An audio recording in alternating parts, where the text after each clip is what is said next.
સુરેન્દ્રનગરમાં તહેવારના દિવસોમાં જ્યાં દરેક ઘરમાં ખુશીઓની તૈયારીઓ થવી જોઈએ, ત્યાં રતનપર વિસ્તારમાં કેટલાક પરિવારો સરકારી અનાજની દુકાનના ધક્કા ખાઈ રહ્યા છે. દશામાના મંદિર નજીક આવેલી સસ્તા અનાજની દુકાન તો છે, પરંતુ લાભાર્થીઓના હાથમાં અનાજ કેમ નથી? ચાલુ માસનું અનાજ ન મળ્યું હોવાના આક્ષેપ વચ્ચે સ્થાનિકોમાં રોષ ભભૂકી ઉઠ્યો છે. પણ સવાલ એ છે કે તહેવાર ટાણે જ સસ્તા અનાજનું વિતરણ કેમ અટક્યું? લાભાર્થીઓને મળવાપાત્ર જથ્થો ખરેખર ઓછો અપાય છે અને તંત્ર સમક્ષ સ્થાનિકોએ શું રજૂઆત કરી? તો શું છે સમગ્ર મામલો, જાણીશું આ અહેવાલમાં. નમસ્કાર દર્શક મિત્રો, હું છું આપની સાથે આલોક અને તમે જોઈ રહ્યા છો સ્વમાન. રતનપર વિસ્તારમાં દશામાના મંદિર નજીક આવેલી સસ્તા અનાજની દુકાનને લઈ સ્થાનિકોમાં ભારે રોષ જોવા મળી રહ્યો છે. લાભાર્થીઓના આક્ષેપ મુજબ ચાલુ માસનું અનાજ હજુ સુધી વિતરણ કરવામાં આવ્યું નથી. પરિણામે સરકારી રાશન પર નિર્ભર પરિવારોને તહેવારોના સમયે પણ અનાજ માટે પરેશાન થવાનો વારો આવ્યો છે. ઘઉં, ચોખા, તેલ, ખાંડ આ પરિવારના રોજિંદા જીવનમાં કામ આવતી ચીજવસ્તુઓ માટે લોકો દુકાનના ધક્કા ખાઈ રહ્યા હોવાની ફરિયાદ ઉઠી છે. અને વાત અહીં નથી અટકતી. લાભાર્થીઓને મળવાપાત્ર સસ્તા અનાજનો જથ્થો પણ ઓછો આપવામાં આવતો હોવાના આક્ષેપો સામે આવ્યા છે.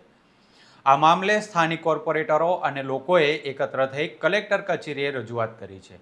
માંગ એક જ છે, વિલંબ કર્યા વગર અનાજનું વિતરણ શરૂ કરવામાં આવે અને લાભાર્થી પરિવારોને તેમના હકનો જથ્થો આપવામાં આવે. પરંતુ કાગળ પરની વ્યવસ્થા અને જમીન પરની હકીકત વચ્ચે કેટલો તફાવત છે એ જાણવા માટે સૌથી પહેલાં સાંભળીએ આ દુકાનના ગ્રાહકોની વાત. ભીખાભાઈની સમિતિએ દર મહિને આ તકલીફ હોય છે.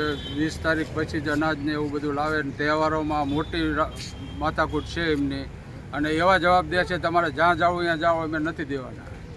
અમારા ટાઈમે જ અમે આપશું. એમને જ્યારે ટાઈમ મળે ત્યારે જ એમને ખોલવાની રજૂઆત કરે છે. ઓછું આપે છે? ઓછું આપે છે. કેટલું ઓછું આપે? 200 ગ્રામ.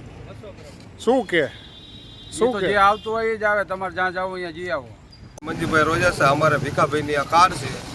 અમને ટાઈમે અનાજ નથી મળતું. 2 વાગ્યે ચાલુ થાય ત્યારે 1 વાગ્યે આપે, બપોર લગીને અનાજ આપે.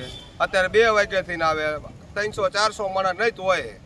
આ કલેક્ટર અમે અરજી કરવા આવ્યા છીએ. અત્યારે અમે સાહેબ શું જવાબ આપ્યો? સાહેબે કીધું થઈ જશે. અત્યારે પ્રદીપભાઈએ કીધું થઈ જશે. ઓલા શું નામ, રાજુભાઈ, ભરતભાઈ, શૈલેષભાઈ કીધું થઈ જશે, ચિંતા ન કરો. અત્યારે અમને અનાજમાં બધામાં અમને મળવું જોઈએ. અત્યારે તહેવાર સમયે જ આવી પરિસ્થિતિ છે, શું કહેશો?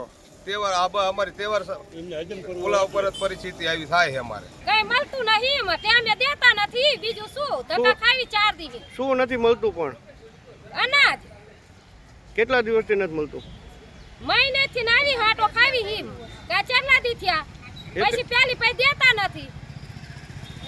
એકે દિવસ આપ્યું નથી? ના ના આપ્યું. 3 દી એક જ ધારી ધક્કા ખાવું, દાડી પાડી. ગ્રાહકોની ફરિયાદો સાંભળ્યા બાદ હવે સવાલ તંત્ર સામે છે.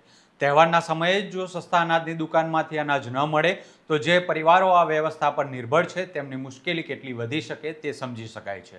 સ્થાનિકોની માંગ છે કે આ મામલે તાત્કાલિક તપાસ કરવામાં આવે, અનાજનું વિતરણ શરૂ કરવામાં આવે અને ઓછો જથ્થો મળતો હોવાના આક્ષેપો પણ ચકાસવામાં આવે. કારણ કે સસ્તું અનાજ કોઈ ઉપકાર નથી, પાત્ર લાભાર્થીનો હક છે. ત્યારે હવે જોવાનું એ રહેશે કે કલેક્ટર કચેરી સુધી પહોંચેલી આ રજૂઆત બાદ તંત્ર કેટલા સમયમાં કાર્યવાહી કરે છે અને રતનપરના પરિવારો સુધી તેમનું રાશન ક્યારે પહોંચે છે. સમાચાર માત્ર બતાવવા નહીં, પરંતુ તેની પાછળની હકીકત આપ સુધી પહોંચાડવી એ અમારી જવાબદારી છે. જનતાના પ્રશ્નોને અવાજ આપી, સત્યને ઉજાગર કરી અને દરેક સમાચારને નિષ્પક્ષ રીતે આપ સુધી પહોંચાડતા રહીશું. તો અમારા અવાજને વધુ બુલંદ કરવા માટે વિડીયોને લાઇક કરો, શેર કરો અને સ્વમાનને સબસ્ક્રાઇબ કરો. નમસ્કાર.